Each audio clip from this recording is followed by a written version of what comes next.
Honey trap ಅನ್ನೋ ವಿಚಾರಕ್ಕೆ ಸಂಬಂಧಪಟ್ಟಂತೆ ಸದನದಲ್ಲಿಯೇ ಯತ್ನಾಳ್ ಕಡೆಯಿಂದ ರಾಜಣ್ಣ ಅವರ ಹೆಸರು ಕೇಳಿ ಬಂತು. ರಾಜಣ್ಣ ಅವ್ರ ಮೇಲೆ ಹನಿ ಟ್ರ್ಯಾಪ್ ಆಗಿದ್ದಂತೆ ಅಂತ.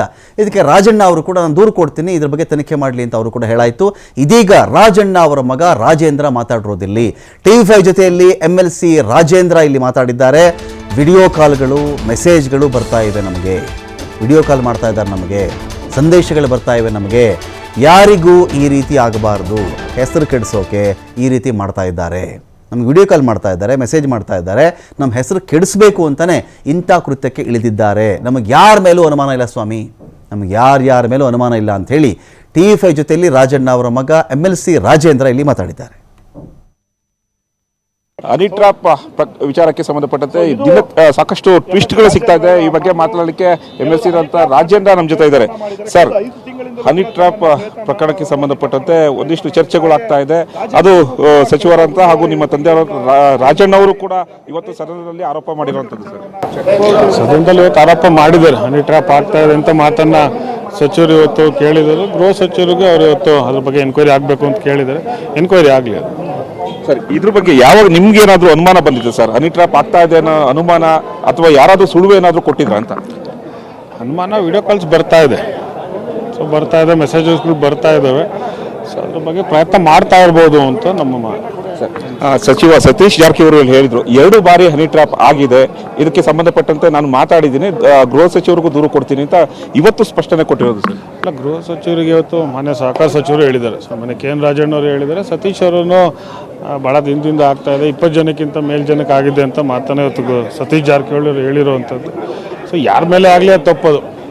ರಮೇಶ್ ಜಾರಕಿಹೊಳಿ ಅವ್ರ ಮೇಲೂ ಆಯಿತು, ಮೇಟಿಯವ್ರ ಮೇಲೆ ಆಯಿತು. ಸೊ ಈಗ ರಾಜಕಾರಣಿಗಳ ಮೇಲೆ ಆಗ್ತಾ ಇದೆ, ಬೇರೆ ಬೇರೆ ರಾಜ್ಯದಲ್ಲೂ ಆಗ್ತಾ ಇದೆ.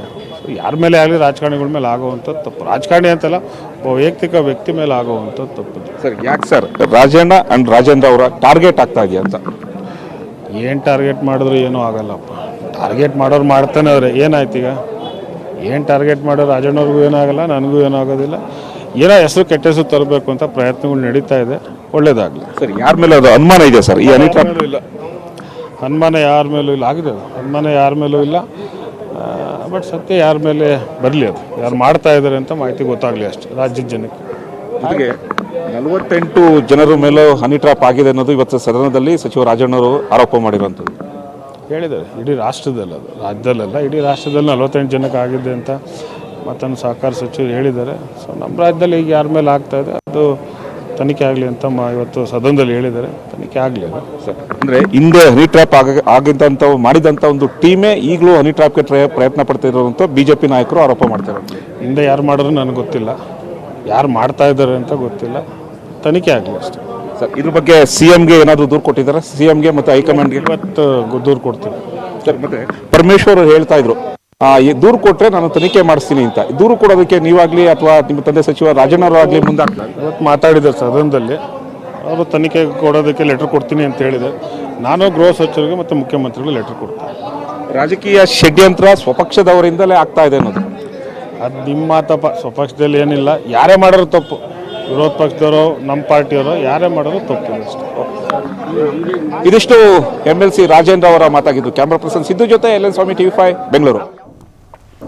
ಡೀಟೇಲ್ಸ್ ಕೊಡೋಕ್ಕೆ ಶಿವಕುಮಾರ್ ಜೋಹಳಿ ಇದ್ದಾರೆ. ಶಿವಕುಮಾರ್ ಜೋಹಳಿ, ಇದೀಗ ಹನಿ ಟ್ರ್ಯಾಪ್ ವಿಚಾರಕ್ಕೆ ಸಂಬಂಧಪಟ್ಟಂತೆ ಒಂದು ಕಡೆ ಇದೀಗಷ್ಟೇ ರಾಜಣ್ಣ ಅವರ ಮಗ ರಾಜೇಂದ್ರ ಮಾತಾಡ್ತಾ ಇದ್ರು, MLC ಇದ್ದಾರೆ ಅವರು ಒಂದು ಕಡೆ.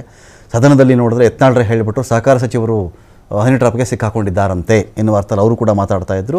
48 ಈ ಥರದ್ದು ಬೇರೆ ಬೇರೆ ಪ್ರಕರಣಗಳಿವೆ ಅಂತ ರಾಜಣ್ಣ ಅವರು ಕೂಡ ಹೇಳ್ತಾ ಇದ್ರು. ಎಲ್ಲಿಗೆ ಬಂದಿದೆ ಮುಂದೆ ಎತ್ತ ನೋಡಿದ್ರೆ ಇದನ್ನು ಮಾಡಿಸ್ಬೇಡಿ, ನಿಮ್ಗೆ ಕಿವಿ ಮಾತು ಹೇಳ್ತಾ ಇದ್ದೀನಿ, ನಿಮಗೂ ಒಂದು ಕುಟುಂಬ ಇದೆ ಅಂತ ಅವರು ಆಚೆ ಬಂದು ಮಾತಾಡ್ತಾ ಇದ್ದಾರೆ. ಈಗ ಯಾರು ಇದರಲ್ಲಿ ಯಾರು ಸಂತ್ರಸ್ತರು ಮತ್ತು ಈಗ ಸಂತೃಪ್ತರು ಯಾರು ಇದರಲ್ಲಿ ಅಂತ?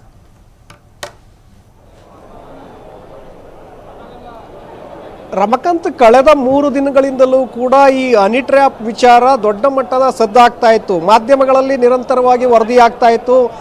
ಪ್ರಭಾವಿ ಸಚಿವರ ಮೇಲೆ ಹನಿ ಟ್ರ್ಯಾಪ್ ಪ್ರಯತ್ನ ನಡೆದಿದೆ, ಪ್ರಭಾವಿ ನಾಯಕರೇ ಈ ಪ್ರಯತ್ನವನ್ನು ಮಾಡಿದ್ದಾರೆ ಅನ್ನುವಂಥ ಚರ್ಚೆಗಳು ಶುರುವಾಗಿತ್ತು. ರಾಜಕೀಯ ಪಡಸಾಲೆಯಲ್ಲೂ ಕೂಡ ಇದರ ಬಗ್ಗೆ ಗುಸುಗುಸುಗಳು ಶುರುವಾಗಿತ್ತು. ಯಾರು ಏನು ಅನ್ನುವಂತಹ ಚರ್ಚೆಗಳು ಯಾವಾಗ ನಡೆದಿತ್ತು, ಇವತ್ತು ಅಧಿಕೃತವಾಗಿ ಸದನ ವಿಧಾನಸಭೆಯಲ್ಲಿ ಬಸನಗೌಡ ಪಾಟೀಲ್ ಯತ್ನಾಳ್ ಅವರು ಈ ವಿಚಾರವನ್ನು ಪ್ರಸ್ತಾಪ ಮಾಡ್ತಾರೆ. ಪ್ರಭಾವಿ ಸಚಿವರ ಮೇಲೆ ಈ ರೀತಿಯಾಗಿ ಹನಿ ಟ್ರ್ಯಾಪ್ ಮಾಡಿ ಅವರನ್ನು ಬ್ಲಾಕ್ ಮೇಲ್ ಮಾಡುವಂಥ ಒಂದು ಪ್ರಯತ್ನಗಳಾಗ್ತಾ ಇದೆ. ಇಂತಹ ಪ್ರಕರಣಗಳು ಆಗಬಾರ್ದು, ಈ ರೀತಿಯ ಒಂದು ಕೆಲಸಗಳನ್ನು ಮಾಡಬಾರ್ದು. ಇದು ಯಾರೇ ಆಗಿರಲಿ ಇದರ ಮೇಲೆ ಕ್ರಮವನ್ನು ತೆಗೆದುಕೊಳ್ಬೇಕು ಅಂತೇಳಿ ಬಸನಗೌಡ ಪಾಟೀಲ್ ಯತ್ನಾಳ್ ಅವರು ವಿಚಾರವನ್ನು ಪ್ರಸ್ತಾಪ ಮಾಡ್ತಾರೆ. ಆ ಸಂದರ್ಭದಲ್ಲಿ KN ರಾಜಣ್ಣ ಅವರು ಎಂಟ್ರಿ ಆಗ್ತಾರೆ. ಯತ್ನಾಳ್ ಅವರು ಈಗ ಮಾತನಾಡ್ತಾ ಇದ್ದಾರೆ, ತುಮಕೂರು ಭಾಗದ ಸಚಿವರು ಅಂತೇಳಿ ಅವರು ಹೇಳ್ತಾ ಇದ್ದಾರೆ. ಹಾಗಾಗಿ ನಾನು ಮತ್ತು ಪರಮೇಶ್ವರ್ ಇಬ್ಬರೂ ಕೂಡ ತುಮಕೂರು ಭಾಗದ ಸಚಿವರಾಗಿರೋದ್ರಿಂದ ನಾನು ಇಲ್ಲಿ ಕ್ಲಾರಿಫೈಯನ್ನು ಮಾಡಬೇಕಾಗತ್ತೆ, ಸ್ಪಷ್ಟನೆಯನ್ನು ಕೊಡಬೇಕಾಗತ್ತೆ. ಹಾಗಾಗಿ ನಾನು ಇಲ್ಲಿ ಹೇಳ್ತಾ ಇದ್ದೀನಿ, ನನ್ನ ಮೇಲೇ ಈ ರೀತಿಯಾದಂಥ ಒಂದು ಹನಿ ಟ್ರ್ಯಾಪ್ ಪ್ರಯತ್ನ ನಡೆದಿರುವಂಥದ್ದು. ಹಾಗಾಗಿ ಇದನ್ನು ಯಾರೂ ಕೂಡ ಒಪ್ಪೋದಿಲ್ಲ. ಇದರ ಬಗ್ಗೆ ತನಿಖೆಗೆ ಕೊಡಬೇಕು. ನಾನು ಪರಮೇಶ್ವರ್ ಅವರಿಗೆ ದೂರನ್ನು ಕೊಡ್ತೇನೆ, ಪರಮೇಶ್ವರ್ ಅವರು ಇದರ ಬಗ್ಗೆ ಕ್ರಮವನ್ನು ತೆಗೆದುಕೊಳ್ಬೇಕು ಅನ್ನುವಂಥ ಮಾತನ್ನು ಇವತ್ತು ಹೇಳ್ತಾರೆ. ಈ ಮೂಲಕ ಇಲ್ಲಿಯವರೆಗೆ 3 ದಿನಗಳಿಂದ ನಡೆದಂತಹ ಚರ್ಚೆಗಳೇನಿತ್ತು, ಯಾರಿರಬಹುದು, ಯಾರು ಮಾಡಿಸಿರಬಹುದು ಅನ್ನುವಂಥದ್ದಿತ್ತಲ್ಲ, ಅದಕ್ಕೆ ಇವತ್ತು ಒಂದು ಕ್ಲಾರಿಟಿ ಸಿಕ್ಕಂತೆ ಕಾಣಿಸ್ತಾ ಇದೆ. ರಾಜಣ್ಣ ಅವರೇ ಅದನ್ನು ಒಪ್ಕೊಂಡಿರೋದ್ರಿಂದ ಸಹಜವಾಗಿ ಈ ವಿಚಾರ ಮತ್ತಷ್ಟು ದೊಡ್ಡದಾಗುವಂಥ ಸಾಧ್ಯತೆಗಳು ಕೂಡ ಇದೆ ರಮಕಾಂತ್. ಇದೇ ಸಂದರ್ಭದಲ್ಲಿ ಮುನ್ರತ್ನ ಅವರು ಕೂಡ ಮಧ್ಯಪ್ರವೇಶವನ್ನು ಮಾಡ್ತಾರೆ. ಯಾವಾಗ ರಾಜಣ್ಣ ಅವರು ತಮ್ಮ ನೋವನ್ನು ಹೇಳ್ಕೊಳ್ತಾ ಇರ್ತಾರೆ, ಆ ಸಂದರ್ಭದಲ್ಲಿ ಮುನ್ರತ್ನ ಅವರು ಮೇಲೆ ಹೇಳ್ತಾರೆ, ಅವರು ಕೂಡ ನನ್ನ ಮೇಲೂ ಕೂಡ ಈ ರೀತಿಯಾದಂಥ ಪ್ರಯತ್ನಗಳಾಗಿದೆ, ನನ್ನ ಮೇಲೆ ಸುಳ್ಳು ರೇಪ್ ಕೇಸನ್ನು ಹಾಕಿದ್ದಾರೆ, 5 ವರ್ಷದ ಹಿಂದಿನ ಪ್ರಕರಣವನ್ನು ತಂದು ನನ್ನ ಮೇಲೆ ಈ ರೀತಿಯಾದಂಥ ಒಂದು ಷಡ್ಯಂತ್ರವನ್ನು ಮಾಡಿ ಇವತ್ತು ನನ್ನ ಮನೆಯನ್ನು ಹಾಳು ಮಾಡ್ತಾ ಇದ್ದಾರೆ. ಹಿಂದೆ ರಮೇಶ್ ಜಾರಕಿಹೊಳಿ ಅವರ ಮನೆಯನ್ನು ಹಾಳು ಮಾಡಿದ್ರು, ನನ್ನ ಮನೆಯನ್ನು ಹಾಳು ಮಾಡಿದ್ರು, ಈಗ ರಾಜಣ್ಣ ಅವರ ಮನೆಯನ್ನು ಕೂಡ ಹಾಳು ಮಾಡೋದಕ್ಕೆ ಹೊರಟಿದ್ದಾರೆ. ಮುಂದೆ ಇನ್ಯಾರ ಮನೆಯನ್ನು ಹಾಳು ಮಾಡ್ತಾರೋ ಗೊತ್ತಿಲ್ಲ. ಹಾಗಾಗಿ ಇದನ್ನು CBI ತನಿಖೆಗೆ ಕೊಡಬೇಕು ಅಂತೇಳಿ ಮುನ್ರತ್ನ ಅವರು ಒತ್ತಾಯವನ್ನು ಮಾಡ್ತಾರೆ. ಆ ಸಂದರ್ಭದಲ್ಲಿ ಸುನಿಲ್ ಕುಮಾರ್ ಮಧ್ಯೆ ಎಂಟ್ರಿ ಆಗ್ತಾರೆ. ಅವರು ನಾನು ನೆನ್ನೆನೇ ಈ ವಿಚಾರವನ್ನು ಪ್ರಸ್ತಾಪ ಮಾಡಿದೆ, ಪ್ರಭಾವಿ ಸಚಿವರು ಹನಿ ಟ್ರ್ಯಾಪ್ ಆಗಿದೆ ಅನ್ನುವಂಥ ವಿಚಾರವನ್ನು ನಾನು ಬಯಲಿಗೆ ಎಳೆದಿದ್ದೆ. ಇವತ್ತು ಯಾರು ಏನು ಅನ್ನುವಂಥದ್ದು ಇವತ್ತು ಕ್ಲಾರಿಟಿ ಸಿಕ್ಕಿದೆ. ಇದನ್ನು ಎಲ್ಲರೂ ಕೂಡ ನಾವು ಖಂಡನೆಯನ್ನು ಮಾಡ್ತೇವೆ. ಯಾಕೆಂದರೆ ರಾಜಕಾರಣವನ್ನು ಸೈದ್ಧಾಂತಿಕವಾಗಿ ಮಾಡಬೇಕು, ರಾಜಕಾರಣವನ್ನು ರಾಜಕೀಯವಾಗಿ ಎದುರಿಸಬೇಕೆ ಬಿಟ್ಟರೆ ಈ ರೀತಿಯಾಗಿ ಬ್ಲಾಕ್ ಮೇಲ್ ಮಾಡೋದು, ಸಿಡಿಯನ್ನು ಇಟ್ಕೊಂಡು ಮಾಡೋದು ಇದು ಸರಿಯಲ್ಲ. ಹಾಗಾಗಿ ಇದರ ಬಗ್ಗೆ ತನಿಖೆ ಆಗಬೇಕು. ಎಲ್ಲರೂ ಕೂಡ ಇದಕ್ಕೆ ನಾವು ಬೆಂಬಲವನ್ನು ಕೊಡ್ತೇವೆ, ರಾಜಣ್ಣ ಅವರ ಬೆಂಬಲಕ್ಕೆ ನಾವು ನಿಲ್ತೇವೆ ಅನ್ನುವಂಥ ಒಂದು ಮಾತನ್ನು ಸುನಿಲ್ ಕುಮಾರ್ ಅವರು ಹೇಳ್ತಾರೆ. ಆನಂತರ ಅಶೋಕ್ ಅವರು ಮಧ್ಯಪ್ರವೇಶವನ್ನು ಮಾಡ್ತಾರೆ. ಈ ಪ್ರಕರಣ ಇಷ್ಟೊಂದು ಗಂಭೀರವಾಗ್ತಾ ಇರೋದ್ರಿಂದ ಇದನ್ನು ನೀವು ಹೈಕೋರ್ಟ್ ಸಿಟ್ಟಿಂಗ್ ಜಡ್ಜ್ ಅವರ ನೇತೃತ್ವದಲ್ಲಿ ತನಿಖೆಯನ್ನು ಮಾಡಬೇಕು ಅಥವಾ SIT ತನಿಖೆಯನ್ನು ಮಾಡಬೇಕು.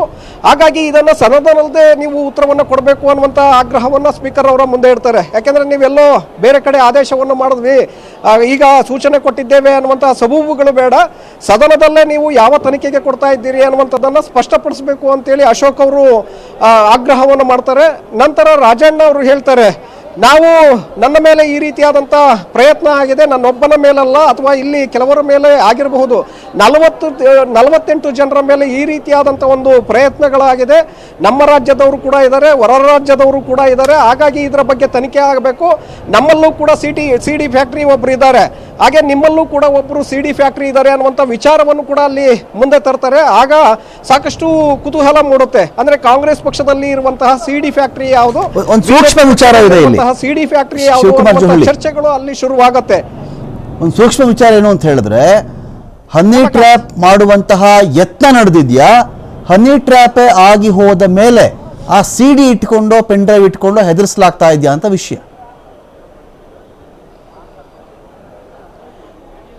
ರಮಕಾಂತ್, ಇಲ್ಲಿ ರಾಜಣ್ಣ ಅವರು ಬಹಳ ಸ್ಪಷ್ಟವಾಗಿ ಹೇಳ್ತಾ ಇದ್ದಾರೆ, ಇಲ್ಲಿ ಹನಿ ಟ್ರ್ಯಾಪ್ ಪ್ರಯತ್ನ ಮಾಡಲಾಗಿದೆ ಅನ್ನುವಂಥ ವಿಚಾರವನ್ನು ಅವರು ಎತ್ತಿದ್ದಾರೆ. ಟ್ರ್ಯಾಪ್ ಆಗಿದೆ ಅನ್ನುವಂಥದ್ದನ್ನೇ ಹೇಳಿಲ್ಲ, ಹನಿ ಟ್ರ್ಯಾಪ್ ಮಾಡುವಂಥ ಪ್ರಯತ್ನ ಆಗಿತ್ತು ಅನ್ನುವಂಥ ಮಾತನ್ನು ಅವ್ರು ಹೇಳಿದರೆ, ಸತೀಶ್ ಜಾರಕಿಹೊಳಿ ಅವರು ಸದನದ ಹೊರಗೆ 2 ಬಾರಿ ಸಚಿವರ ಮೇಲೆ ಈ ರೀತಿಯಾದಂಥ ಒಂದು ಪ್ರಯತ್ನವನ್ನು ಮಾಡಿದ್ದಾರೆ ಅನ್ನುವಂಥ ಹೇಳಿಕೆಯನ್ನು ಕೂಡ ಕೊಟ್ಟಿದ್ರು. ಹಾಗಾಗಿ ಗೃಹ ಸಚಿವ ಪರಮೇಶ್ವರ್ ಅವರು ಕೂಡ ಅದಕ್ಕೆ ಉತ್ತರವನ್ನು ಕೊಟ್ಟಿದ್ದಾರೆ. ಇದೊಂದು ಗಂಭೀರವಾದಂಥ ಪ್ರಕರಣ, ಎಲ್ಲರೂ ಕೂಡ ಈ ಪ್ರಕರಣವನ್ನು ಈ ರೀತಿಯಾಗಿ ಒತ್ತಾಯವನ್ನು ಮಾಡ್ತಾ ಇರೋದ್ರಿಂದ ನಾವು ಇದನ್ನು ಉನ್ನತ ಮಟ್ಟದ ತನಿಖೆಗೆ ನಾನು ಕೊಡ್ತೇನೆ. ಹಾಗಾಗಿ ರಾಜಣ್ಣ ಅವರು ಮೊದಲು ದೂರನ್ನು ಕೊಡಲಿ, ದೂರು ಕೊಟ್ಟ ನಂತರ ನಾನು ಇದನ್ನು ತನಿಖೆಗೆ ಕೊಡ್ತೇನೆ ಅನ್ನುವಂಥ ಮಾತನ್ನ ಹೇಳಿದ್ದಾರೆ. ಸೊ ಇದೆಲ್ಲವನ್ನು ಕೂಡ ಗಮನಿಸ್ತಾ ಹೋದಾಗ ನಾನಾ ಚರ್ಚೆಗಳು ಕೂಡ ಈಗಾಗಲೇ ಶುರುವಾಗಿದೆ ರಮಕಾಂತ್. ಯಾಕೆಂದರೆ ವೈಯಕ್ತಿಕ ತೇಜೋವಧೆಯನ್ನು ಮಾಡೋದಕ್ಕೆ, ಯಾಕೆಂದರೆ ರಾಜಣ್ಣ ಅವರು ಪದೇ ಪದೇ ಸಿದ್ದರಾಮಯ್ಯನವರ ಪರವಾಗಿ ನಿಲ್ತಾ ಇದ್ರು, ಮತ್ತು KPCC ಅಧ್ಯಕ್ಷರ ವಿರುದ್ಧವಾಗಿ ಮಾತನಾಡ್ತಾ ಇದ್ರು. ಸೊ ಹಾಗಾಗಿ ಎಲ್ಲೋ ಒಂದು ಕಡೆ ಅವರನ್ನ ಬಾಯಿ ಮುಚ್ಚಿಸುವಂತ ಪ್ರಯತ್ನದ ಭಾಗವಾಗಿ ಈ ರೀತಿಯಾಗಿ ಆಗಿರಬಹುದು ಅನ್ನುವಂಥ ಚರ್ಚೆಗಳು ಈಗ ರಾಜಕೀಯ ಪಡಸಾಲೆಯಲ್ಲಿ ನಡೀತಾ ಇದೆ. ಹಾಗಾಗಿ ಇದು ಯಾವ ತನಿಖೆಗೆ ಕೊಡ್ತಾರೆ ನೋಡ್ಬೇಕಾಗತ್ತೆ. ತನಿಖೆಗೆ ಕೊಟ್ಟ ನಂತರ ಇದರ ವಾಸ್ತವಾಂಶ ಯಾರು ಅದರ ಹಿಂದೆ ಇದ್ದಾರೆ, ಯಾರು ಈ ಒಂದು ಪ್ರಯತ್ನವನ್ನ ಮಾಡಿದ್ದಾರೆ ಅನ್ನುವಂಥದ್ದು ಹೊರಗಡೆ ಬರುತ್ತೆ. Ramakant, thank you Shivakumar ಜೋಹಳಿ.